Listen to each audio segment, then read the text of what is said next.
সমস্ত গ্রাহকদেরকেই তেল দিতে হবে। সেই কারণের জন্য তারা একটা বিধি নিষেধ ঘোষণা করেছে যে বাইকের ক্ষেত্রে ন্যূনতম 2 লিটার বেশি কিন্তু তেল দেওয়া হবে। যুদ্ধ আবহে প্রধানমন্ত্রী আগেই সতর্ক করেছেন, আর এবার তেল বিক্রিতে হ্রাস টানলো পেট্রোল পাম্পগুলি। আর এই ছবি ধরা পড়েছে ঘাটাল মহকুমার বিভিন্ন পেট্রোল পাম্পে। বাইক হোক বা 4 চাকা, এবার চাইলেই আর তেলের ট্যাঙ্ক ফুল হবে না।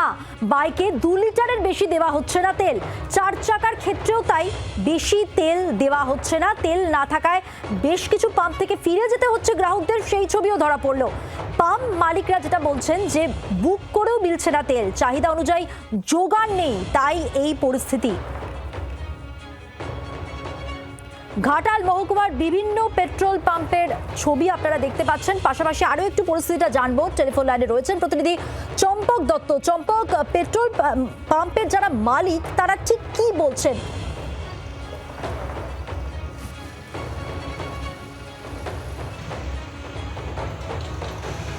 চম্পক, শুনতে পাচ্ছ আমার কথা? হ্যাঁ, আমি শুনতে পাচ্ছি। পেট্রোল পাম্পের যারা মালিক তারা কি বলছেন পরিস্থিতি সম্পর্কে, তাদের কি বক্তব্য জানতে চাইবো। তারা যেটা বলছেন যে তারা বুক করেছেন, বুক করা সত্ত্বেও ডিপো থেকে তেল কিন্তু পর্যাপ্তভাবে সেখানে আসছে না। সেক্ষেত্রে তারা এইভাবেই ডিসিশন নিয়েছে, যেহেতু সমস্ত গ্রাহকদেরকেই তেল দিতে হবে, সেই কারণের জন্য তারা একটা বিধি নিষেধ ঘোষণা করেছে যে বাইকের ক্ষেত্রে ন্যূনতম 2 লিটার বেশি কিন্তু তেল দেওয়া হবে না। পাশাপাশি যারা 4 চাকা নিয়ে আসবে 1000 টাকার বেশি সেক্ষেত্রে পেট্রোল দেওয়া হবে না। এমনটাই কিন্তু বিভিন্ন পেট্রোল পাম্পে কিন্তু সেখানে নির্দেশিকা তারা জারি করে দিয়েছে। এবং যেহেতু তারা বারবার বলছেন যে আমরা দীর্ঘদিন ধরে বুক করে রেখেছি, অথচ কোনো তেলের ট্যাঙ্কের গাড়ি আসছে না, এবং সেক্ষেত্রে পেট্রোল পাম্প যেগুলো রয়েছে সেগুলো কিন্তু প্রায় তলানিতে এসে ঠেকেছে। এবং সেই কারণের জন্য সমস্ত গ্রাহকদের যাতে তেল সরবরাহ করা যায় সেই কারণের জন্য এই বিধি নিষেধ করা হয়েছে।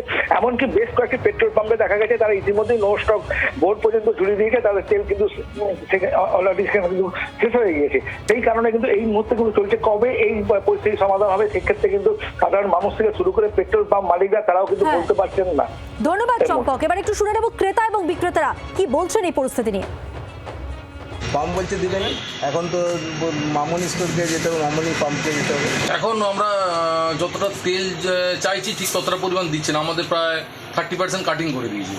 সমস্যা বলতে কালকে ডাক্তার দেখাতে যাবো কলকাতাতে, বলছে যে হচ্ছে কি তেল অ্যাভেলেবেল নাই নাকি। আমরাও তো চাইছি না যে কম বিক্রি করি, তো এবার যেটা নিয়ম করেছে সেটা মানতেই হবে আর কি। তাই জন্য একটু সবাইকে বলা যে 200 টাকার বেশি তেল হচ্ছে না, বা 2 লিটারের বেশি তেল হচ্ছে না। 4 চাকার ক্ষেত্রে 4000 বলে রেখেছে, আর ডিজেল গাড়ি যেগুলো বড় সেগুলো 24,000। আর এই পরিস্থিতির নেপথ্যে আপনাদের বলছিলাম যেটা শুরুতে, যে প্রধানমন্ত্রী বলেছিলেন 2 দিন আগেই পেট্রোল ডিজেল গ্যাসের ব্যবহারে হ্রাস টানতে হবে। আর তার প্রেক্ষিতেই কিন্তু ধীরে ধীরে আমরা দেখতে পাচ্ছি পরিস্থিতি এই দিকে যাচ্ছে যে পেট্রোল পাম্প মালিক যারা তারাও কিন্তু ব্যবস্থা নেওয়া শুরু করে দিয়েছেন। भारत इस बहुत बड़े वैश्विक ऊर्जा संकट का सामना कर रहा है, लेकिन अब आज समय की ये भी मांग है कि पेट्रोल, डीजल, गैस ऐसी चीजों का बहुत संयम से इस्तेमाल करें। जो एनर्जी प्रोडक्ट हम विदेशों से मंगाते हैं, हमें प्रयास करना है कि जितनी जरूरत है उतना ही उपयोग करें। বাংলার আওয়াজ, বাঙালির আবেগ, জি 24 ঘন্টা।